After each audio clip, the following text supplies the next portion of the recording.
उठाए गए जिस महत्वपूर्ण कदम का समर्थन होना चाहिए, जिसका स्वागत होना चाहिए और आदरणीय प्रधानमंत्री जी के प्रति, एनडीए के प्रति जिस इंडी गठबंधन को आभार व्यक्त करना चाहिए, आभार व्यक्त करने की बजाय वह भ्रष्टाचार को प्रोत्साहित करने के अपने पुराने कारनामों को ही खुल के समर्थन कर रहा है। बीपी जी रामजी एक्ट 2025, अगर हम इसकी उन विशेषताओं को देखेंगे, एक पारदर्शी प्रक्रिया, रोजगार सृजन की अधिक गारंटी और ग्रामीण क्षेत्र में अस्थायी परिसंपत्तियों के निर्माण के लिए यानी ग्रामीण इंफ्रास्ट्रक्चर में वृद्धि करने के लिए एक महत्वपूर्ण अधिनियम पारित हुआ है और ये विकसित भारत की आधारशिला बनेगी। विकसित भारत का लक्ष्य तभी साकार हो सकता है जब राज्य विकसित होंगे। राज्य विकसित तब होंगे जब हमारी आधारभूत इकाई गांव है, ये विकसित होंगे। ग्रामीण अर्थव्यवस्था को जब हम सशक्त बनाएंगे, किसान हमारा आत्मनिर्भर होगा, श्रमिक को सामाजिक सुरक्षा और उसको सम्मान सुनिश्चित होगा, तब विकसित भारत की संकल्पना आगे बढ़ेगी। और उसी विकसित भारत की संकल्पना को आगे बढ़ाने के लिए उठाया गया एक महत्वपूर्ण क्रांतिकारी कदम है। मैं इसका स्वागत करता हूं और आदरणीय प्रधानमंत्री जी के प्रति उत्तर प्रदेश वासियों की ओर से हृदय से आभार भी व्यक्त करता हूं। मित्रों, ये नया कानून बनना इसलिए आवश्यक था क्योंकि जिस मनरेगा की चर्चा कांग्रेस और उसके सहयोगी दल आज ढोल पीट करके कर रहे हैं, हमें उनकी उन विफलताओं की भी चर्चा करनी चाहिए और उसके बारे में भी सोचना चाहिए। खासतौर पर अधूरी और अस्थायी परिसंपत्तियां जिनका कोई दीर्घकालीन लाभ नहीं, फर्जी जॉब कार्ड, फर्जी हाजिरी, भुगतान में कटौती जैसे व्यापक भ्रष्टाचार की शिकायतें हर एक जनपद से और हर ग्राम पंचायत से ये सुनने को मिलती थी। कमजोर सोशल ऑडिट और शिकायत के निवारण की भी कमजोर व्यवस्था, प्रशासनिक क्षमता की बाधाएं, मजदूरी में देरी जैसी समस्याएं इसमें लगातार चलती गई। खेती के मौसम के समय किसानों को मजदूर की संकट देखने को मिलते थे और एक श्रमिक जो ईमानदारी से काम कर रहा है, उसको जब उसको काम की आवश्यकता है तब काम की गारंटी नहीं मिल पाती थी और अगर उसने काम भी किया है तो उसको समय पे भुगतान नहीं होता था।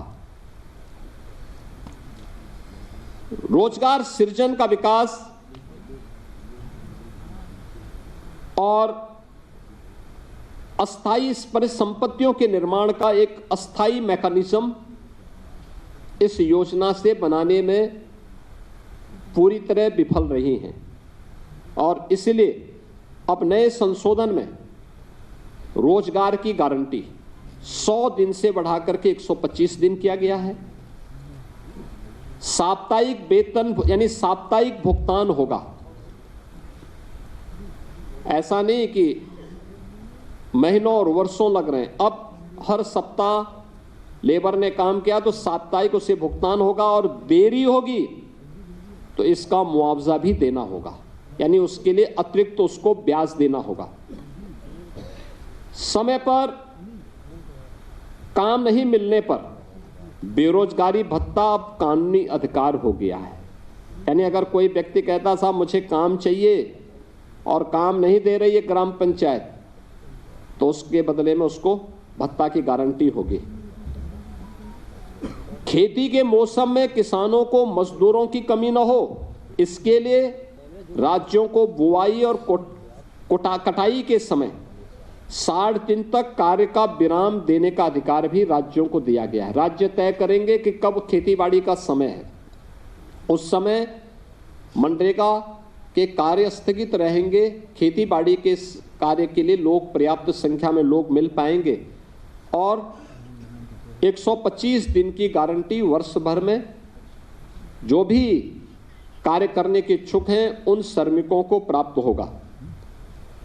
किसान और मजदूर दोनों के हित इसके माध्यम से सुरक्षित रखने की गारंटी दी गई है।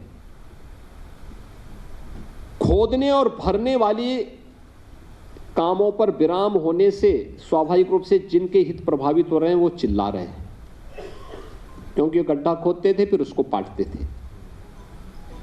ये प्रक्रिया अब उनके हित प्रभावित हो रहे हैं तो स्वाभाविक रूप से उनका चिल्लाहट होना स्वाभाविक है।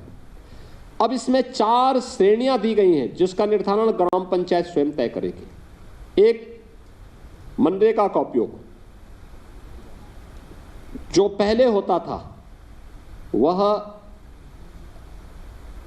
कोई अस्थायी परिसंपत्ति आप नहीं बना सकते थे, लेकिन अब विकसित भारत जी राम जी के माध्यम से हम अस्थायी संपत्ति का निर्माण कर सकते हैं और उसके लिए 4 प्रकार के प्रायोरिटीज तय की गई, प्राथमिकताएं जो तय की गई, श्रेणियां। एक, जल संरक्षण के लिए आप देख रहे होंगे ग्रामीण क्षेत्र में या शहरी क्षेत्र में अक्सर आप देखते हैं ग्रामीण क्षेत्र में बहुत सारे ब्लॉक को हमें वहां पर डार्क जोन के रूप में घोषित करना होता है।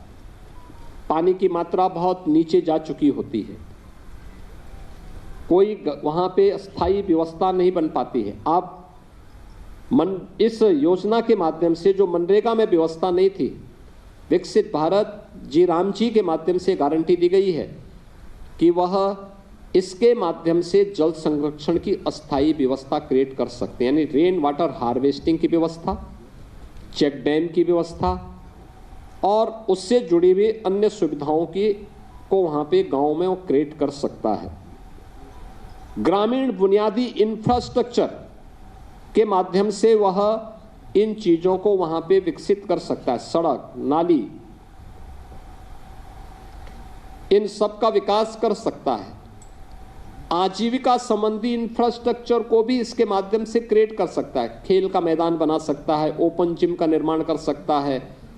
गांव के पास पैसा है, गांव के पास लैंड है, गांव की मार्केट मंडी बना सकता है। गांव में सड़कों पे जहां तहां जो मंडी बनी हुई है उसको हटाकर उसको व्यवस्थित रूप से दुकानें बनवा करके एक अच्छे खाली जगह पर उसको अस्थायी रूप से सड़क से हटा करके एक सिस्टम के साथ जोड़ सकता है, जिससे सुरक्षा की गारंटी व्यापार उस दुकानदार के पास भी हो जाएगी और साथ साथ गांव के पास एक इनकम का माध्यम भी हो जाएगा। इस प्रकार की उसको भी किया जा सकता है।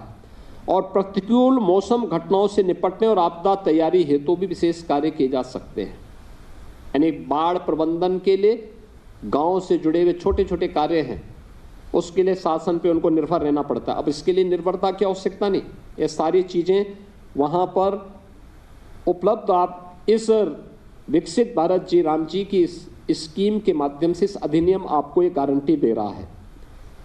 टेक्नोलॉजी को कानूनी अधिकार के रूप में अब शामिल इसके माध्यम से किया गया है। बायोमेट्रिक उपस्थिति, geo tagging, satellite imaginary, real time mobile app monitoring और EI से निगरानी और सीधे डिजिटल भुगतान, यानी अब हाजिरी भरने की औपचारिकताएं नहीं होंगी। अब जो भी होगा बायोमेट्रिक उपस्थिति के माध्यम से होगी, जियो टैगिंग के माध्यम से होगी, सैटेलाइट इमेजनरी के माध्यम से स्थायी परिसंपत्ति का निर्माण हुआ है कि नहीं हुआ है real time mobile app monitoring भी होगी, AI टूल का भी इस्तेमाल वहाँ पे हो सकता है और सीधे डिजिटल भुगतान DBT के माध्यम से हम श्रमिक के खाते में सीधे पैसा भेजेंगे, ये उसके माध्यम से होगा। फर्जी नामों पर पैसा उठाने का खेल अब हमेशा के लिए बंद।